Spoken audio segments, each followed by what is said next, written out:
जय श्री राम। शंखनाद में आपका स्वागत है। आईपैक रेड मामले में सुप्रीम कोर्ट में सुनवाई थी।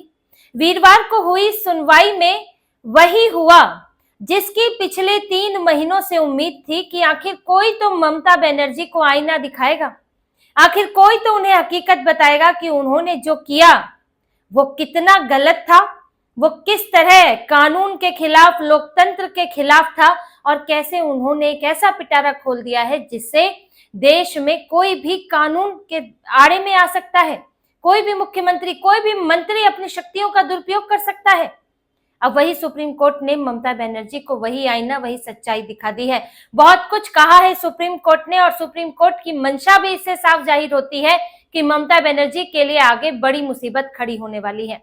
ममता बनर्जी इन दिनों बंगाल चुनाव में एक बयान देती हुई नजर आती है कि केंद्र ने यहाँ पर दखल बढ़ा दिया है, केंद्र ने यहाँ पर कंट्रोल कर लिया है, तानाशाही हो रही है, लोकतंत्र खतरे में है।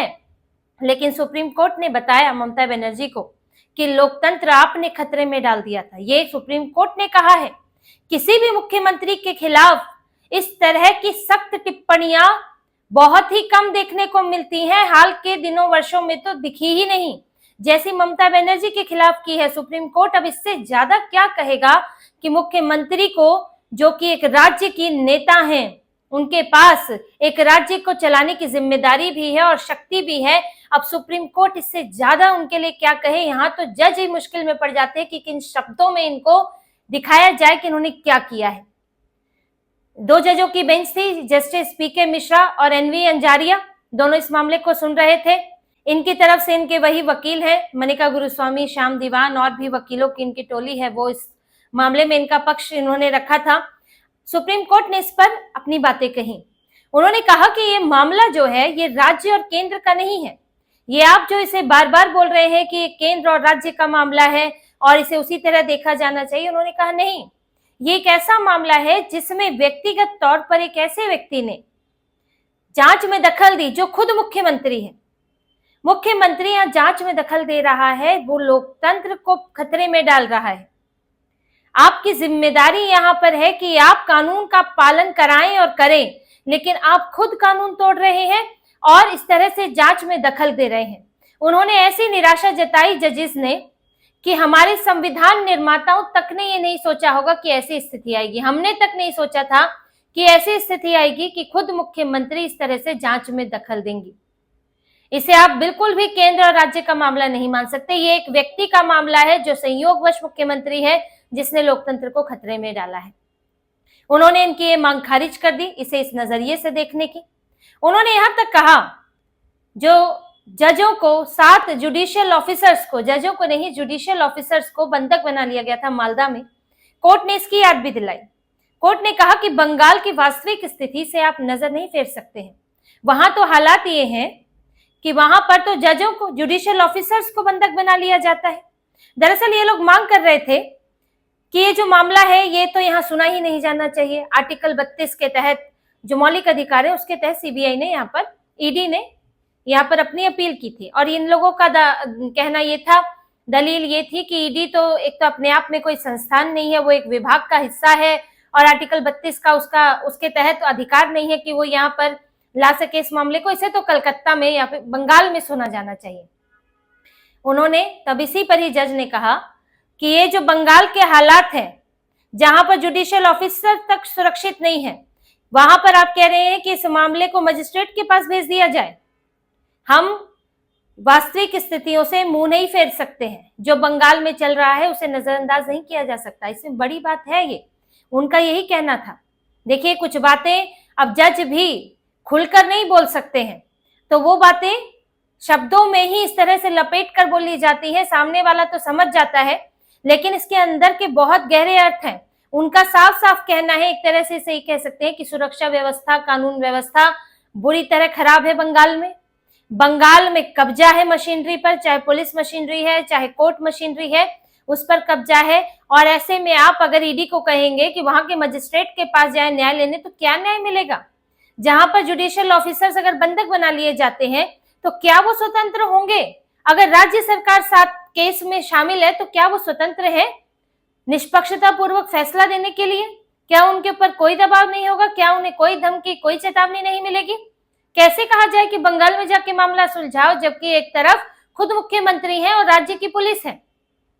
इस मामले की सबसे बड़ी विडंबना ही यही है कि इसमें अपराध का उल्लंघन किसने किया? मुख्यमंत्री ने। और साथ में कौन आया? राज्य की पुलिस। दस्तावेज उठाकर ले गई, सारे सबूत उठाकर ले गई, एक तरह से धमकी दी ईडी अधिकारियों को जो वहां जांच करने आए थे, उनके लिए खतरा पैदा किया। और ये सब किसने किया? मुख्यमंत्री ने। यही बात जब ईडी ने भी दलीलें रखी थी इससे पहले की सुनवाई में, तो यही जजेस ने कहा था टीएमसी और राज्य सरकार की तरफ से आए हुए वकीलों को कि आपको क्या लगता है कि उन्हें ईडी को क्या करना चाहिए, कि मुख्यमंत्री की शिकायत मुख्यमंत्री के तहत ही आने वाली पुलिस से करनी चाहिए थी? इनका तो यही कहना था कि आप भाई, आपको अगर कोई दिक्कत लगी थी कि आपकी जांच में किसी ने खलल डाला था, तो आप इसकी शिकायत पुलिस में करते, और यहां अगर कोर्ट में मामला लाना होता तो केंद्र सरकार लाती। तो यही कोर्ट का कहना था कि आप मुख्यमंत्री की शिकायत उन्हीं की पुलिस से कैसे कर सकते हैं? फिर वो कैसे उस पर जांच कर पाएंगे जब उनसे ऊपर वाला उसमें आरोपी है? आपको उससे ऊपर की अथॉरिटी चाहिए। अब उससे ऊपर की अथॉरिटी केंद्र सरकार होती है। केंद्र सरकार कैसे जांच करे इस मामले में? आप तो कहेंगे जी संघीय मामला हो गया, इसलिए कोर्ट का सहारा लिया गया है। एक न्यूट्रल अथॉरिटी है जो कुछ मामलों में इनसे ऊपर है। तो इस बार भी सुप्रीम कोर्ट ने यही बातें रखी हैं। उन्होंने यही कहा है कि हम दूसरी बेंच में देख चुके हैं कि दूसरी बेंच में कैसे जो जुडिशियल अधिकारी थे, वो बेंच उस मामले को देख रही थी जो सीजीआई वाली बेंच थी, सीजीआई सूर्यकांत की, उसमें क्या हाल हुए। आज हम इनको वहां जाने को कह दें तो वहां भी ये हाल देखने को मिल सकते हैं। तो उनका इशारा इसी तरफ था कि बंगाल में आप निष्पक्ष न्याय की उम्मीद नहीं कर सकते अगर उसमें एक पक्ष जो है वो ममता बनर्जी का हो, सरकार का हो, टीएमसी का हो। अब इसके बाद टीएमसी के वकीलों ने मांग की कि इस मामले को और बड़ी बेंच के पास भेज दिया जाए, 3 जज वाली 5 जज वाली बेंच के पास भेज दिया जाए। इसमें संवैधानिक सवाल खड़े होते हैं सब कहते हुए, लेकिन सुप्रीम कोर्ट ने उससे भी इनकार कर दिया। उन्होंने कहा कि इसमें ऐसा कौन सा संवैधानिक प्रश्न खड़ा होता है कि जिसे और बड़ी बेंच देखे। जब संवैधानिक सवाल खड़े होते हैं, संविधान की समीक्षा करनी होती है, संविधान में किसी चीज की समीक्षा करनी होती है, तो तब बड़ी बेंच के पास मामला जाता है, क्योंकि मामला बहुत गहन होता है। जैसे कि अभी रिलीजियस एक्टिविटी को लेकर और उसमें स्टेट के दखल को लेकर 9 जजों की बेंच उसकी सुनवाई कर रही है, क्योंकि जो सवाल है वो संवैधानिक सवाल खड़ा हुआ है। लेकिन ये तो ऐसा मामला है नहीं, ये तो एक मुख्यमंत्री का मामला है। एक मुख्यमंत्री ने ईडी की जांच में दखल दिया है, उस दफ्तर में वो गई जहां ईडी के अधिकारी जांच कर रहे थे, ये मामला उस व्यक्ति का है, ये इन्होंने कहा। तो उसे वो स्टेट के तौर पर नहीं देख रहे हैं। इस बात को भी ध्यान रखने वाली बात है। जजेस ने बड़ी पीठ के पास भेजने से तो इनकार किया ही, लेकिन उनका इशारा भी इस तरफ है कि इस मामले को हम ईडी वर्सेस वेस्ट बंगाल नहीं देख रहे हैं, ये मामला ईडी वर्सेस ममता बनर्जी है। ममता बनर्जी ने दखल दिया। वैसे भी ममता बनर्जी ने कहा था कि मैं तो वहां पर टीएमसी की मुखिया के तौर पर गई थी। अब ऐसे मुखिया के तौर पर गई थी, लेकिन डीजीपी से लेकर स्पेशल कमिश्नर पूरा लाव लश्कर लेकर गई थी। कोलकाता कमिश्नर भी वहां पर आए थे और कई स्पेशल कमिश्नर, जाने कौन कौन सारे अधिकारी उठाकर वो अपने साथ ले गई थी। वो क्या टीएमसी प्रमुख के साथ गए थे? वो बंगाल के मुख्यमंत्री के साथ गए थे। तो इस मामले को सुप्रीम कोर्ट आगे इसी तरह देखने वाला है कि एक व्यक्ति मुख्यमंत्री जिन्होंने दखल दिया, तो उन्होंने कानून का उल्लंघन किया, और उस कानून के उल्लंघन में आगे क्या क्या हो सकता है। इस मामले में सबसे पहले तो सुप्रीम कोर्ट ये आदेश तो दे ही चुका है कि जो भी वो उसके आईपैक का दफ्तर है, आईपैक और प्रतीक जैन का घर है, वहां पर जो भी सीसीटीवी कैमरे हैं उसमें जो भी फुटेज है उसे सुरक्षित रखा जाए। इसका आदेश तो पहले ही दे दिया था सुप्रीम कोर्ट ने। साथ ही ईडी अधिकारियों पर उल्टा इन्होंने एफआईआर कर दी थी, उस एफआईआर पर भी रोक लगाई है और वो रोक अभी तक बनी हुई है। अब सुप्रीम कोर्ट इन सब पर आगे चल के फैसला सुनाएगा। इस पर फिर सुनवाई है और इसमें और भी दलीलें सुनी जाएंगी। फिर इसमें फैसला आएगा कि इन एफआईआर को पूरी तरह खारिज किया जाना है, नहीं किया जाना है। साथ ही इसमें जो दस्तावेज और सबूत ममता बनर्जी उठाकर ले गई थी वो वापस किए जाने को लेकर फैसला आ सकता है। और साथ ही ईडी ने इस मामले में एफआईआर की भी मांग की है कि एफआईआर की जाए, पुलिस अधिकारियों के खिलाफ भी एफआईआर की जाए जो वहां पर आए थे, अपने उन्होंने अधिकारों का उल्लंघन किया है। तो उस सब पर भी सुप्रीम कोर्ट अपना फैसला देगा। सुप्रीम कोर्ट ने संकेत भी दिया है कि वो इस तरह का फैसला देने की कोशिश करेंगे जिससे ऐसे हालात आगे ना बने, ऐसी कानूनी दुविधा ना पैदा हो। तो इसको लेकर बहुत कम चांस है कि ममता बनर्जी को, इनके पुलिस वालों को राहत मिलने वाली है। सुप्रीम कोर्ट बहुत ही नाराज है इस मामले पर, जिस तरह से ममता बनर्जी ने किया, और ये वो शुरू से नाराज है। वो पहले भी कहते रहे कि मामला सिर्फ एक राज्य तक नहीं है, ये बड़े कैनवास की चीज है कि ऐसे जांच एजेंसियां तो हर राज्य में जांच करने के लिए पहुंचती हैं, अगर वहां के मुख्यमंत्री बीच में घुसने लगे तब तो फिर जांच ही नहीं हो पाएगी। और चुनाव तो खैर यहाँ चलते ही रहते हैं। अभी जैसे ईडी ने जांच की, अशोक मित्तल पंजाब में आम आदमी पार्टी के सांसद, संजीव अरोड़ा आम आदमी पार्टी के मंत्री, इनके ठिकानों पर उन्होंने जांच की है। तो क्या वहां पर भगवंत मान आ गए थे रेड में दखल देने के लिए? क्या भगवंत मान आ नहीं सकते थे? उनको भी कानून का उल्लंघन करना होता तो आ जाते। संजीव अरोड़ा तो खुद ही मंत्री है। अब ईडी जांच करने आई थी तो आपको सहयोग करना पड़ेगा। यहां भी यही था कि आईपैक के ऊपर आरोप है कि कोयला तस्करी का 50 करोड़ रुपया हेरफेर हुआ है, हवाला कारोबार के जरिए इधर से उधर किया गया है, जिसमें आईपैक का नाम आ रहा है। इसीलिए प्रतीक जैन के घर पर और आईपैक के दफ्तर पर छापेमारी थी। ममता बनर्जी को छापेमारी होने देनी चाहिए थी, लेकिन ये वहां पहुंच गई। 8 जनवरी की बात है।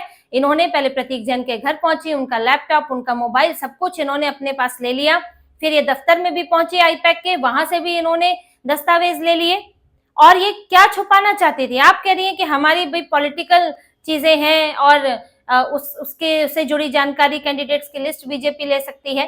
पर पहली बात तो यहाँ बीजेपी तो छापेमारी करने आई नहीं थी, ईडी छापेमारी करने आई थी। और ये तर्क तो कोई भी दे सकता है, भगवंत मान भी दे सकते हैं। 2027 में चुनाव है पंजाब के अंदर, इनके दो एक सांसद और एक मंत्री पर छापेमारी हुई है। ये भी कह सकते हैं अलग अलग ठिकानों पर छापेमारी हुई है कि हमारा कोई भी कागज ले जा सकते हैं, राजनीतिक रणनीति उठाकर ले जा सकते हैं। मनीष सिसोदिया के घर पर भी ईडी की छापेमारी हुई थी, तो मनीष सिसोदिया के घर पर क्या कोई पॉलिटिकल चीजें नहीं होंगी?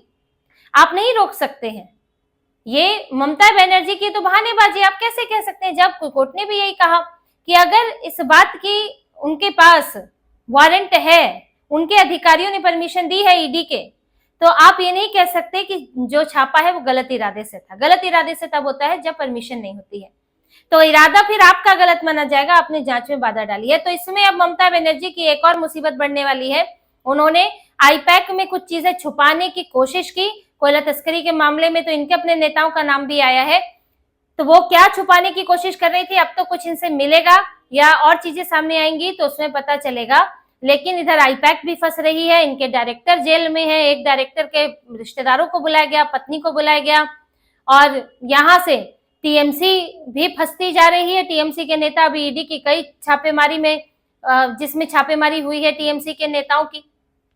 तो ममता बनर्जी के लिए की नई मुसीबत अब ये भी है। अब इस पर कोर्ट का फैसला निर्भर करेगा कि ममता बनर्जी के लिए क्या देते हैं, क्या आदेश देते हैं, और इसमें उनकी जो उन्होंने किया है उसको सुप्रीम कोर्ट अब किस तरह से आगे बढ़ाता है। तो इसी तरह की और खबरें और विश्लेषण आपके लिए लाते रहेंगे। हमसे जुड़े रहिए, सब्सक्राइब कीजिए, कमेंट कीजिए। बहुत बहुत धन्यवाद। जय श्री राम।